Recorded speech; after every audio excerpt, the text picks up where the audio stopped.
toujours à te combattre. Voilà pourquoi il cherche toujours à te décourager. Les frères de Joseph ont dit, nous allons voir ce que deviendront ces rêves.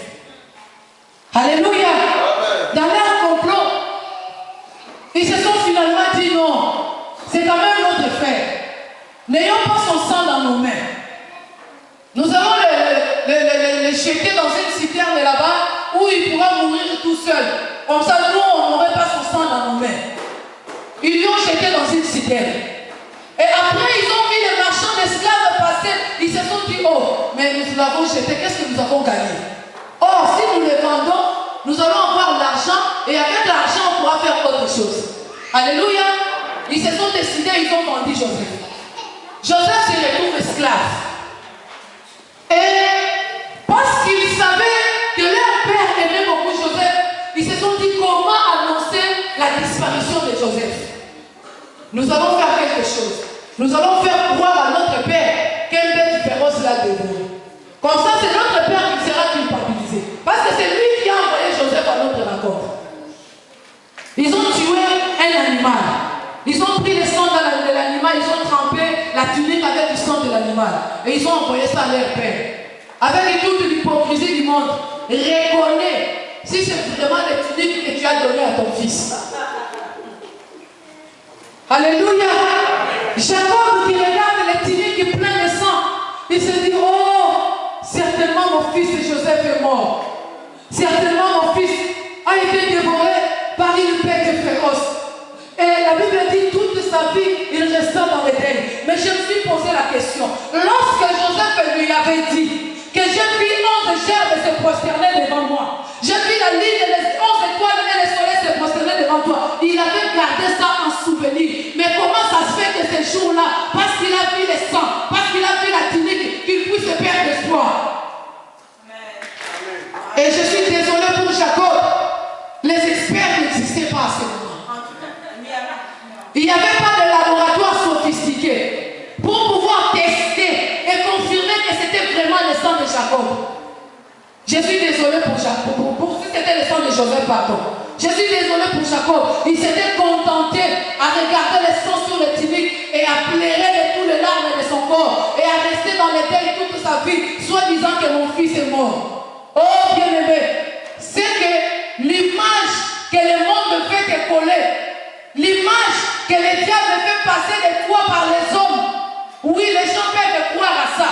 Les gens peuvent dire finalement, cette fille-là, elle est vraiment audacieuse. Hein? Pour qui elle se prend? Ça, c'est l'image que le monde ou le diable veut te coller devant les hommes. Mais ce qui est sûr, dans le royaume de Dieu, auprès de celui qui est fidèle, il y a un laboratoire plus que tous les laboratoires qui peuvent exister sur la terre.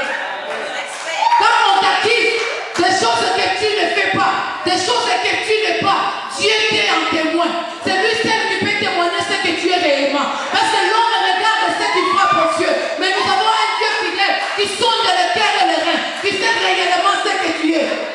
Bien aimé, si nous attendons toujours l'approbation de la part des hommes, nous serons déçus le matin, nous serons déçus à midi, nous serons déçus le soir, déçus encore et encore. Bien aimé, compte sur celui qui est fidèle. Celui qui a le mesure fidèle, qui en toute situation, il donne les mesures. Alléluia. Jacob a regardé le sang. Il s'est dit, mon fils Joseph est mort. Il s'est contenté de rester dans les deuils. Il a même oublié ce qu'il avait gardé en souvenir, les rêves de son fils. Bien-aimé, l'homme n'est que l'homme. Je recommence encore. Jacob n'était que l'homme. Il ne pouvait pas entrer au-dedans de Joseph pour partager réellement ce que Joseph ressentait pour ses rêves. C'est pourquoi quand il s'agit de prier, j'ai toujours dit, bien-aimé, prie pour ta vie. Moi, je peux prier pour toi, mais ce que tu vis, moi, je ne le vis pas. Ce que tu ressens, moi, je ne le ressens pas. Il n'y a personne qui peut prier mieux pour ta vie que toi-même. L'homme de Dieu, par l'onction, il peut déclarer les choses sur toi qui pourront arriver. Mais quand il s'agit de prier réellement de la situation que tu vis, tu es mieux placé de le faire. Parce que Jacob, malgré qu'il a gardé les souvenirs de songes de son frère, mais il n'en connaissait pas les aboutissants et les ténèbres, parce que c'était Joseph qui avait ces rêves-là.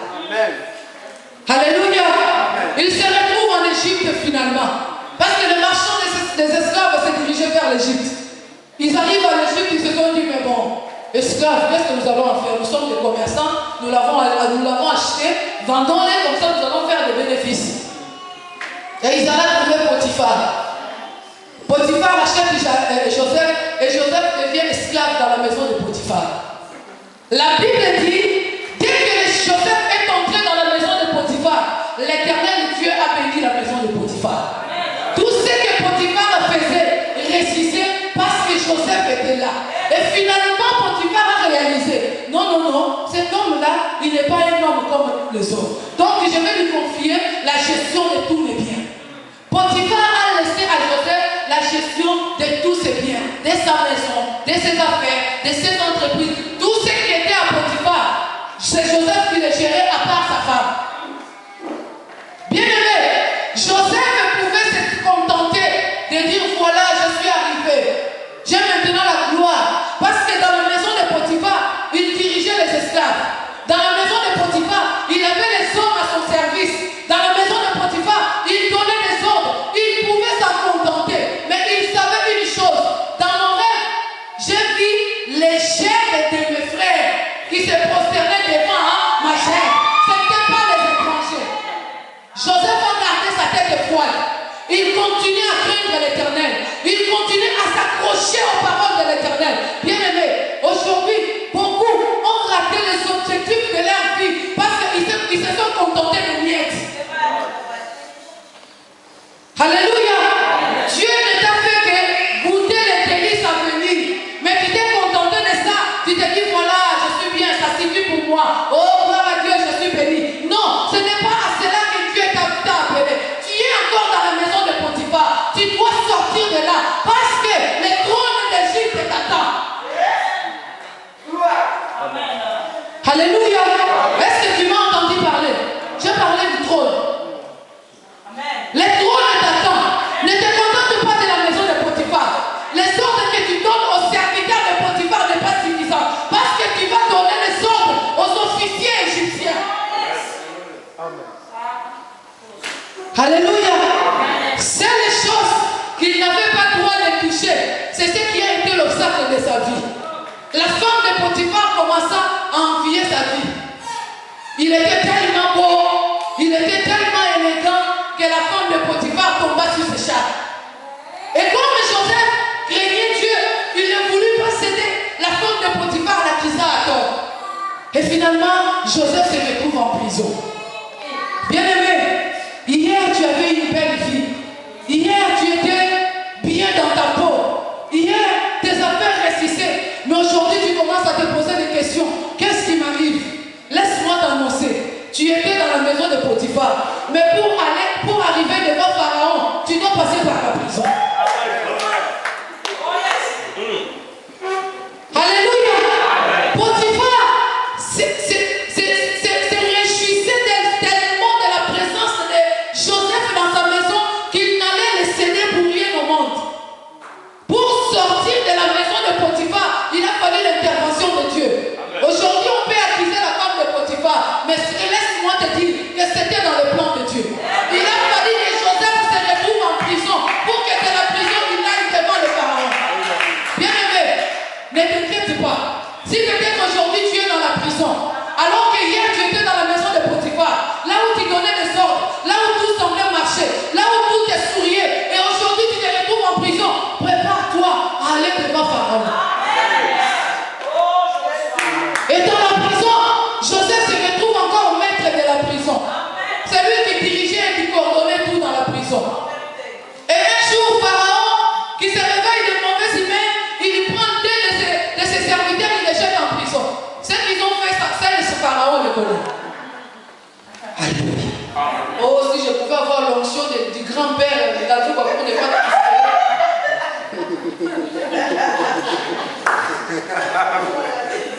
Alléluia. Et ces hommes, ayant arrivé dans la prison, ils étaient sous la direction de Joseph. Un jour, la Bible dit, tous les deux eurent des songes. Dans la même nuit, il y avait un panetier, il y avait une chanson. Tous les deux eurent des songes. Et le matin, ils se réveillent attristés, cherchant à connaître la signification de ces songes. Et Joseph qui faisait la ronde comme dans l'accoutumée, parce que étant le chef, il devait s'assurer du bien-être de tout le monde.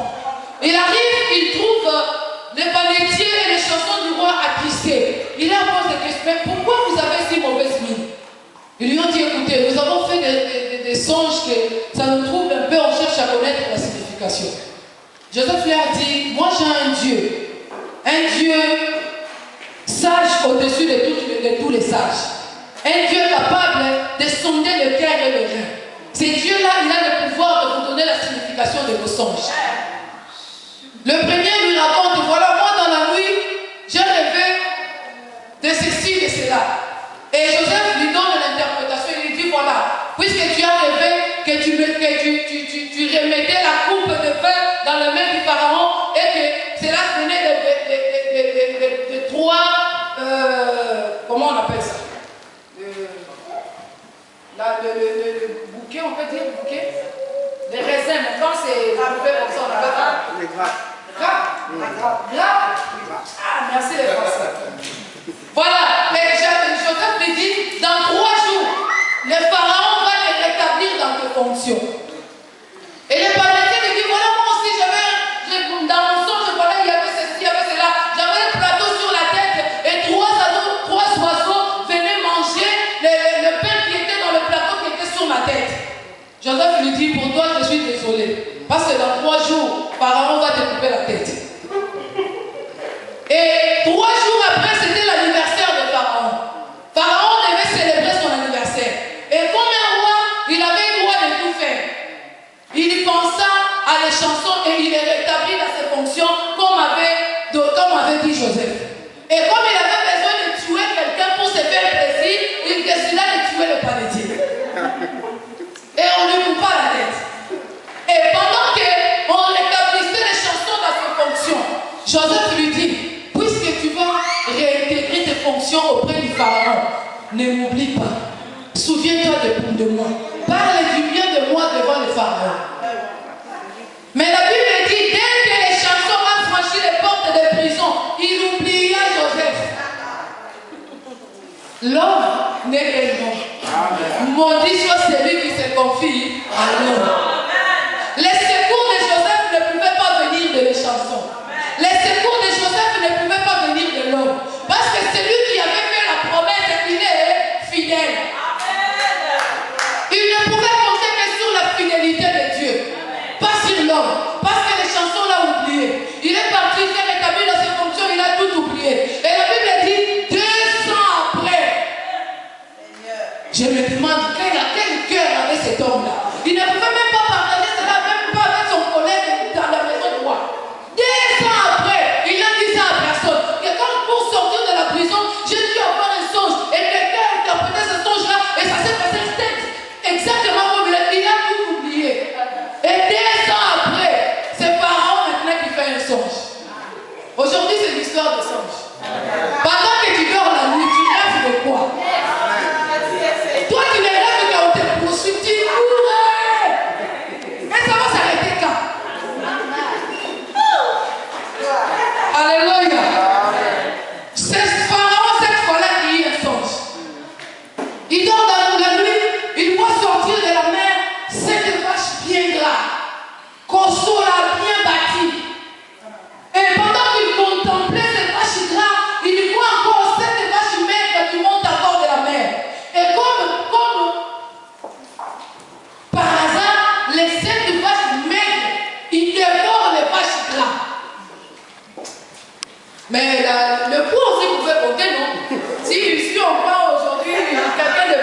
je n'arrive pas à comprendre la signification de ces songes.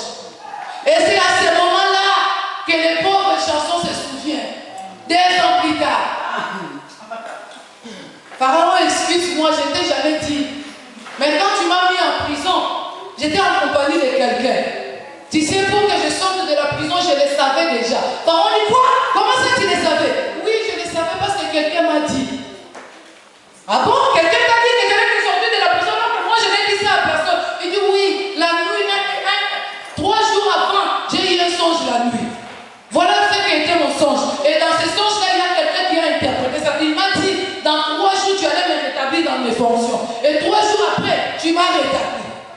Et vous connaissez Pharaon, vous connaissez les panétiers là, mais c'est Patrick que tu as tué là. Lui aussi, il était avec moi. On lui a aussi dit que tu allais le tuer.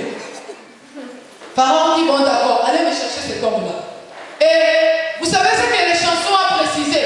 Que cet homme-là, c'est un esclave hébreu.